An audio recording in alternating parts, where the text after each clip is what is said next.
Ever wanted to know how you relate to others based on astrology? Well, today we are going to talk all about synastry by exploring the Venus-Mars aspect. In this video, we will cover the conjunction and the opposition. And if you would like to see the sextile, the trine, and square, that is available for our channel members below. Hi, if you're new here, my name is Hannah and welcome back, Cosmic Warriors. Before we do dive into today's video, if you want to learn more about astrology, then head on over to the Cosmic Check-In podcast. And if you would like to book a synastry reading with myself, then go to hannahselsewhere.com. I hope you enjoy the video. Let's do this.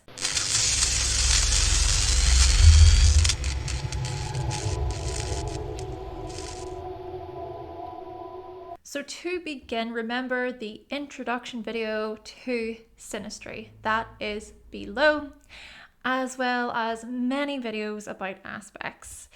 I recommend watching those first. Now, for the purpose of this series, I will focus on the 5 major aspects. Make sure also to look at degrees to get a clear picture. And of course, you can always book a synastry reading with me and I can guide you based on your unique chart. So what exactly does Venus represent in relationships? Venus points to love, attraction, what we value in our relationships, the beauty we experience, the harmony we seek, how we wish to reach win-win outcomes. However, Venus also indicates themes of jealousy, rivalry, pettiness, passive-aggressive tendencies, conflict avoidance, and superficiality, where we are more concerned about image and not so much about depth. But then what does Mars mean? What does Mars represent in relationships? Mars points to drive, initiation, and how we pursue within our relationships. The way we go after someone we are attracted to, how we express our anger and our frustrations within relationships are also seen, and how we handle conflicts and disagreements.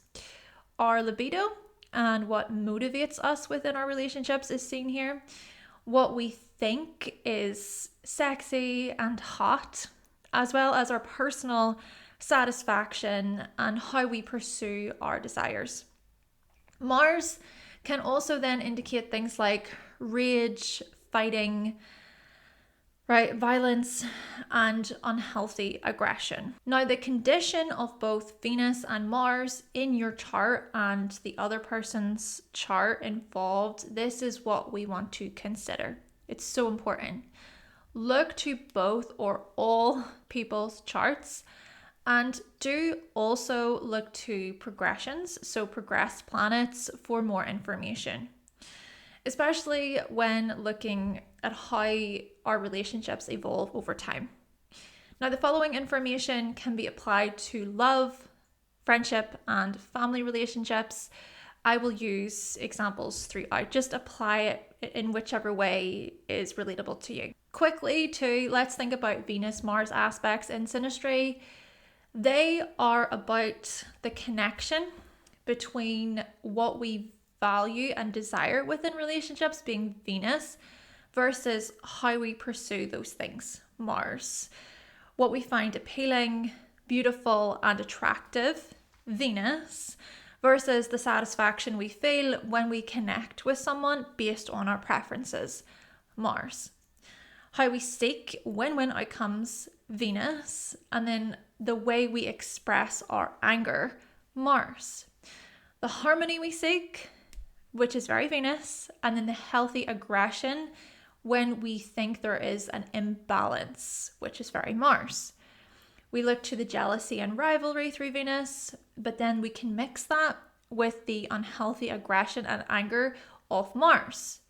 So at best, we see themes of connection, relating, respecting autonomy and independence.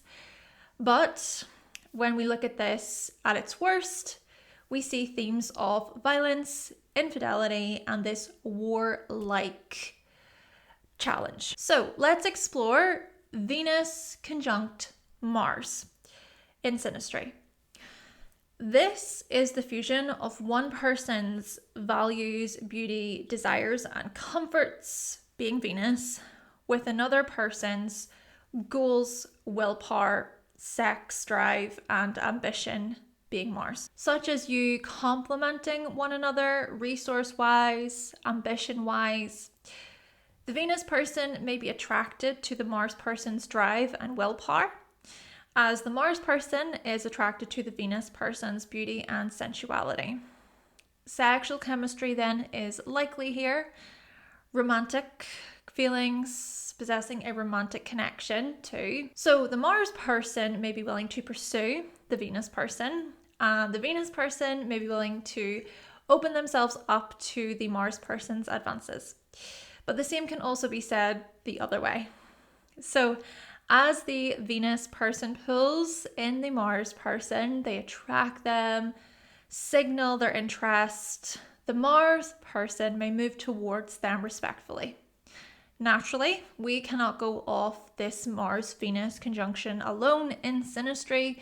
We must look at the bigger picture by exploring both charts and other aspects. But this conjunction can be quite dynamic and powerful when we explore the likes of chemistry, desire, and attraction. However, a challenge is when the Mars person seeks independence as the Venus person seeks togetherness. Both parties may try to dominate the situation by having their say. The Venus person might do this via too much agreement, collaboration, dependence, and wanting to spend loads of time together. And then the Mars person might do this via too much disagreement, independence, singularity, and wanting to push to have their own wants met. So let's think of a couple of examples here. Let's go with a Venus and Aries person with a Mars and Aries person. So this, right off the bat, this relationship dynamic is going to be very passionate. There's going to be this feeling of winning together and pushing one another, challenging one another, encouraging each other, of course. Now, this is an interesting pairing because remember, Aries is Mars ruled over all. So we have this combination of people, this couple, that might actually get into a few arguments. They might fight or they might disagree often. However, hopefully they can also come to learn how to approach the relationship from a place of honor and virtue. Remember, Mars is also about these things. And this could be where they really succeed together. Now, the challenge though is in how they go about doing this. Because what can perhaps happen is that they can clash, right? There can be a clash in their own wants or drives. What they both want as individuals could come to a head because Aries within itself is so singular. So there is this calling for greater, we could say compromise, we could say negotiation, we could say agreement, but then it could also be a case of them both having to assess, okay, is this the best thing for us, right? It's not black and white. There is, of course, nuance when we consider Synastry. So at their best, this is a couple that can challenge one another and be very encouraging, helping each other maybe get through a difficult time or a challenging time. And at their best also, we see their desires for adventure and doing their own thing and giving each other that space as well, respecting that space. And then at their worst, we could look at this through a lens of being overly competitive. I imagine this, for example, as one person making more money than the other, or one person having their own goals or desires that the other person might not have the opportunity to do or go after. We could also see this competitiveness show up via what they do for each other. So if they can come together, again, like I'm trying to say, from a place of greater honor and virtue, then we're going to see them be more successful. Okay, let's then think about Venus in Libra with a Mars in Libra. Okay, so in contrast to what I just said with Aries, Libra is ruled by Venus. So it's almost like this relationship is going to take on more of this Venus influence rather than the Mars influence as previously mentioned. For example, we could look at this through a lens of greater agreement, greater compromise, seeking greater harmony as a couple, spending a lot of time together. So at best, I'm going to say that this is a couple that is going to value beauty and the appearance of things and how they relate to one another. And then they can even do many things together, go to different places together because they might be on the same wavelength value-wise. They might appreciate similar kinds of experiences. But then again, we could also see this as a clash. There could be this resentment that might build within the relationship. So at worst, this could manifest as passive aggressiveness. This could manifest as conflict avoidance, not addressing the elephant in the room. And then that's when things can come to a head later on. And then because both parties weren't really open about things, because maybe they kept a lot in, then that can be where a lot of stuff comes out, but it's really difficult to manage all of the information that comes out later on. Yeah, it's like, well, where did this start from? Why did you not say that? Oh, now we have to address that as well. It could even be a case of thinking that they've settled something, they've resolved something, and then later on, it's not the case. Yeah. So, as you can probably tell, that with this Venus-Mars combination, it's also important to consider the sign that it's playing out in. So in the case of Aries, we're seeing the Mars themes, and so we can look at this as more of that direct confrontational influence. But with the Libra part of it, that's more of that Venus quality. So that's not as direct, that's more passive. But either way you look at this, there could be issues tied to relating to one another, seeing where the other is coming from, and then trying to resolve any issues that arise. I hope you are enjoying this video so far, and if you are, then please be sure to give the video a like and subscribe for more. And if you're interested in learning more about astrology, then you can always pick up a copy of my astrology cheat sheets. The links are down below. Thank you so much. All right, let's now move on to Venus opposite Mars in Synastry. This is a pretty powerful attraction combination, one that requires effort and work to manage. Because whilst the two parties are attracted to something within the other, both parties might also pull away or become upset by what the other is doing. Yeah. So whilst there is a magnetism and attraction, there's also a potential for tension and projection. As the Venus person is pulled in by the Mars person's sexual expression, by their leadership, their drive, their willpower, the Mars person is pulled in by the Venus person's sensual expression, by their beauty, their allure, their receptivity. But if the Venus person pulls away from the Mars person's motivations and passions, the Mars person may grow angry and upset and view the Venus person as being avoidant or cowardly. And then if the Mars person pulls away from the Venus person's interests and values, the Venus person may grow resentful and view the Mars person as overly selfish and self-centered. Now, we also notice that sexual tensions and inner frustrations play out due to those opposing views. The Venus person sees things from this perspective of relating and connection, as the Mars person sees things from a perspective of doing and pursuing. Now, if both parties can value what the other contributes, if they can see how they impact the other, the relationship can work.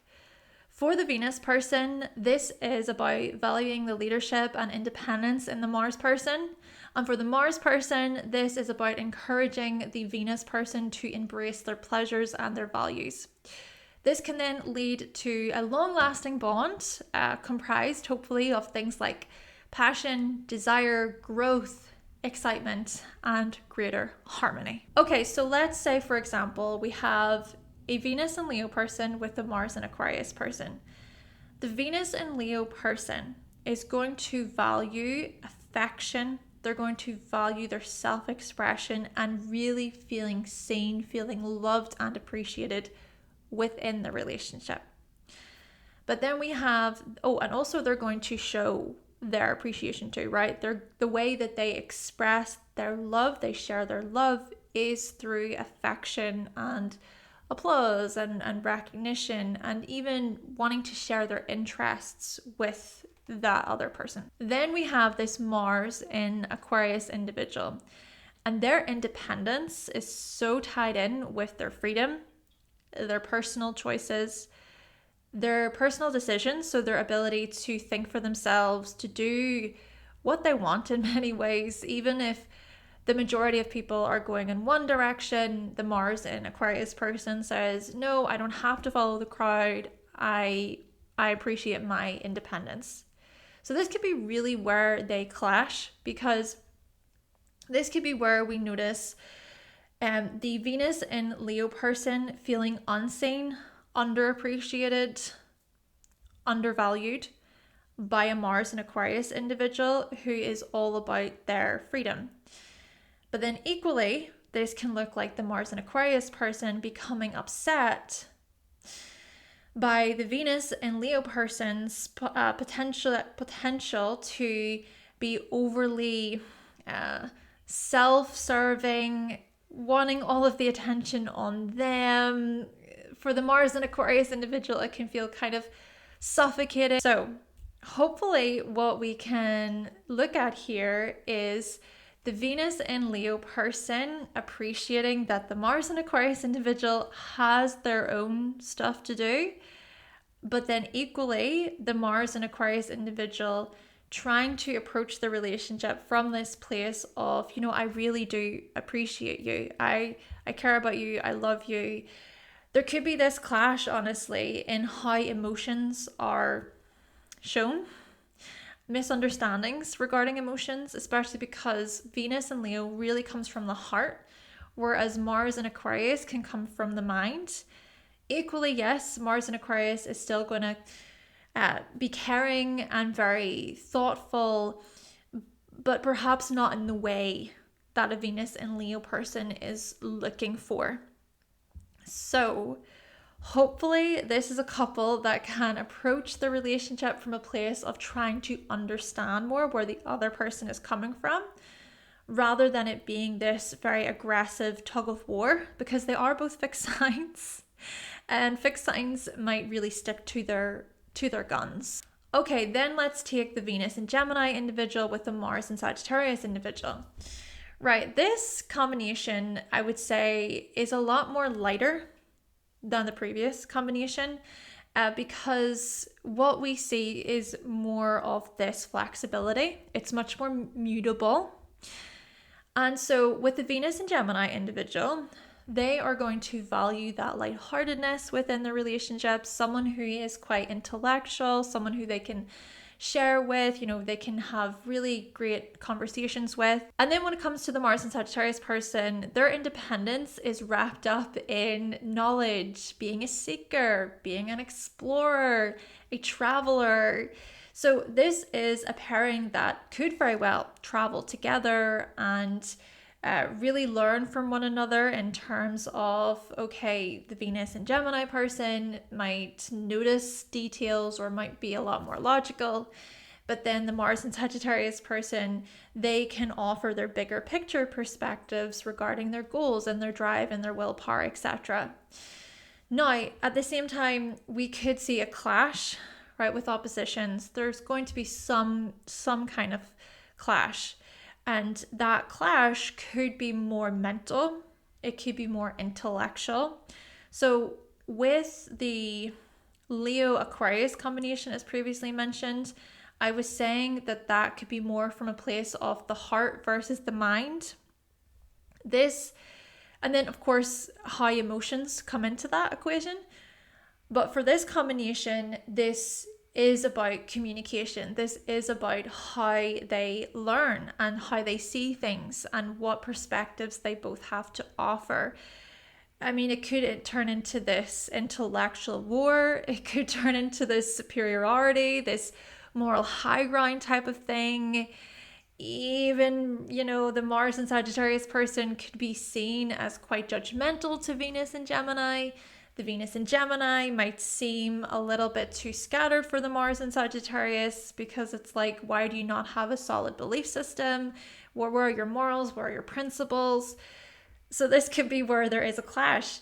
But this could also be a relationship where there is a great deal of adventure and spontaneity and trying not to take things overly seriously either. Okay then, Cosmic Warriors, so that concludes today's video all about the Venus-Mars conjunction and opposition in Synastry. If you enjoyed learning about the conjunction and the opposition, you can also find the sextile, the trine, and the square. So those will all be available exclusively for our channel members below. You will get access to all members only videos over there. To join, just click the join button below. And in the meantime, I hope this video has taught you more about Synastry. Thank you so much for watching. Stay tuned for more, and I will talk to you in the next one. Bye.